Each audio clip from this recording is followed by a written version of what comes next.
Salut, c'est Jonathan. Le but, rappelle-toi, c'est toujours de bénir. Alors on me pose pas mal de questions ces temps-ci sur des choses secondaires, je dis bien d'ordre secondaire. Par exemple, la tenue vestimentaire, ou la manière de prier et d'adorer, ou même encore ce qu'il est permis de manger ou pas.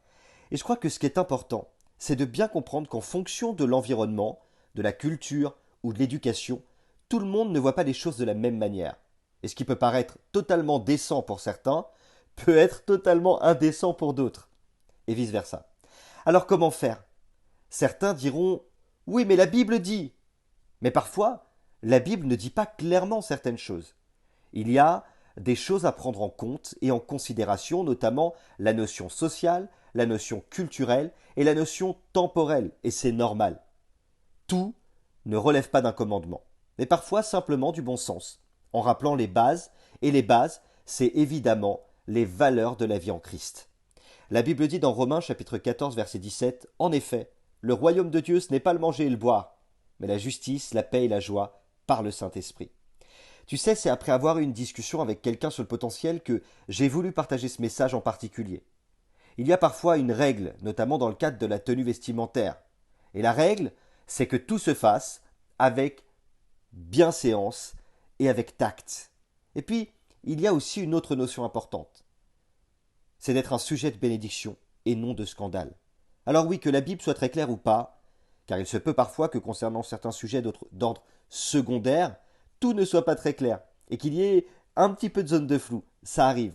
À ce moment-là, il faut examiner avec les ressources que l'on a, et les ressources que l'on a, et qui sont très importantes, c'est l'amour, l'unité, et évidemment le bon témoignage. Alors voici mon conseil pour toi.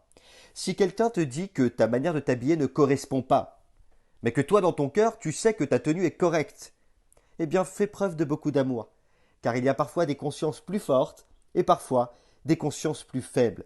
C'est ce que l'apôtre nous enseigne lorsqu'il dit qu'il faut se faire tout à tous pour en gagner un plus grand nombre. Si donc tu as résolu dans ton cœur de t'habiller d'une manière, et tu sais que la Bible n'est pas contre ta tenue puisque tu t'habilles d'une manière décente, je crois que le problème n'est pas la tenue en soi, mais l'image qu'elle peut représenter. Et si certains pensent que ce que tu portes peut être un sujet de scandale ou de blâme, alors mieux vaut ne pas choquer et s'habiller différemment, car le plus important, c'est de toujours bénir les autres, que l'on ait tort ou que l'on ait raison. Pour être totalement transparent et totalement clair, j'ai pas peur de le dire, dans certaines communautés et même dans certaines églises, le port du pantalon, pour certaines femmes, n'est pas un problème. Mais pour d'autres, c'est un problème.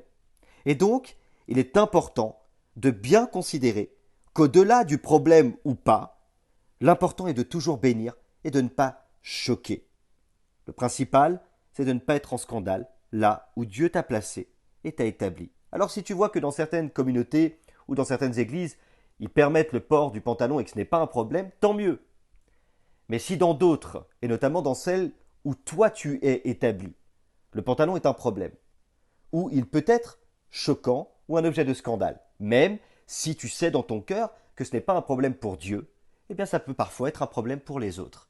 Alors, prends la résolution de toujours bénir, de t'humilier par amour pour les autres, et donc de t'habiller, afin de ne pas être un scandale, ni pour les uns, ni pour les autres. Alors je sais, certains vont militer et dire oui, mais dans ce cas-là, on ne fait plus rien. Non, ce que je veux dire, c'est que, évidemment, tu as le droit de défendre tes convictions, mais attention. Si dans un environnement ou dans un endroit ou dans une communauté, tu sais que quelque chose n'est pas adapté ou ne passera pas, alors prends des réserves, car ta crédibilité est plus importante qu'un simple vêtement.